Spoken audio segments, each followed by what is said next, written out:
Michèle Yeo de Michèle Yeo Quilt Designs et je vis en Australie.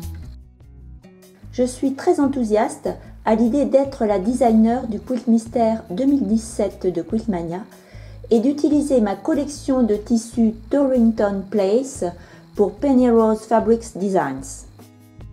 En 2014, j'ai eu la chance de publier mon livre chez Quiltmania Éditions.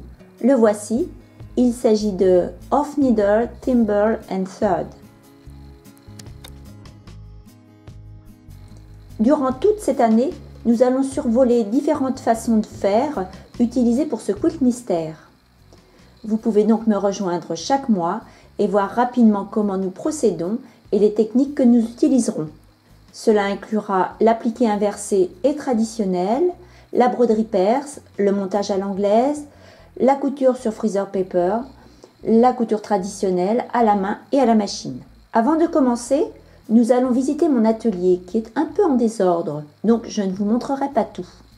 Je vais vous présenter la collection complète des tissus que nous utiliserons, certains dans les tons marrons, d'autres dans des tons plutôt bleus. Le tissu du haut ici sera utilisé tout au long du quilt mystère car c'est le principal tissu de fond utilisé pour ce quilt.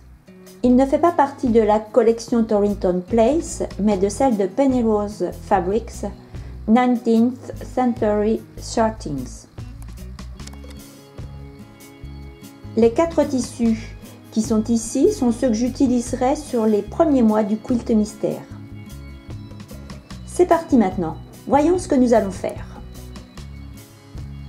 Voici le bloc 2, Cross My Heart, et vous utiliserez exactement la même technique d'appliqué inversé pour le bloc 1. Ici, comme pour le bloc 2, j'ai besoin de 2 tissus qui se prêtent vraiment bien à l'appliqué inversé. Vous superposez vos 2 tissus et les bâtissez ensemble autour.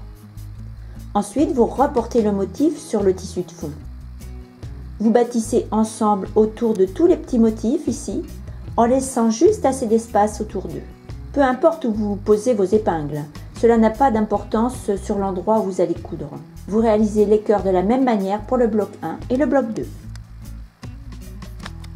Pour le rond central, comme pour les autres, dans la mesure où la ligne est courbe, vous mettez moins de marge de couture. Prenez soin à ne pas couper trop près et si vous avez besoin, crantez sans aller jusqu'au tracé pour faciliter la tâche. Je préfère ne pas le faire à moins que ce soit vraiment absolument nécessaire. Je vais juste vous montrer un petit aspect de ce bloc. J'ai ici mon petit échantillon et je vais intervenir sur cette portion ici. C'est probablement la seule chose différente sur ce bloc.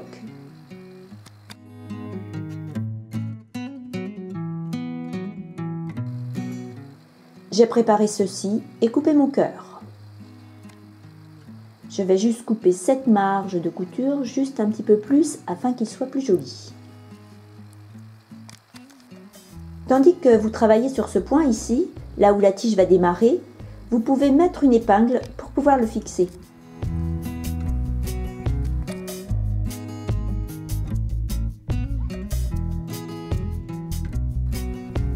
Coupez au milieu de la double ligne ici correspondant au centre de la tige. En fait, je vais couper en suivant la ligne centrale jusqu'au prochain cœur.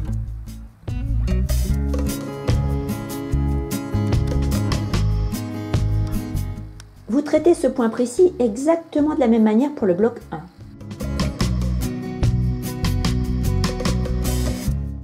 Piquez sur ce point. Ressortez, cousez quelques points sur le bord. Pressez votre aiguille pour que votre fil ressorte vers le haut du pli. Faites attention à ce que cela ne s'effiloche pas. Si vous allez trop près de la pointe, cela peut s'effilocher un peu, donc soyez prudente. Faites pivoter le bloc, piquez de nouveau et cousez ensuite la pointe.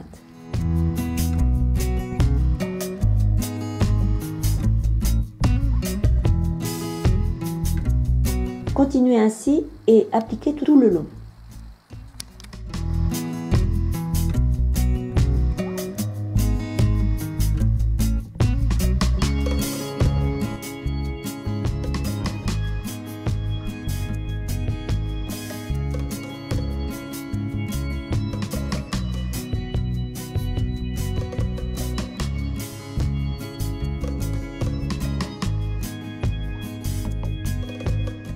Vous cousez de ce côté jusqu'à ce que vous arriviez à l'autre extrémité.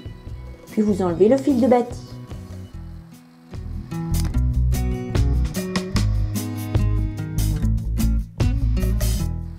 La vidéo des premiers blocs de janvier 2017 du Quilt Mystère Torrington Place au Quiltmania se termine ici.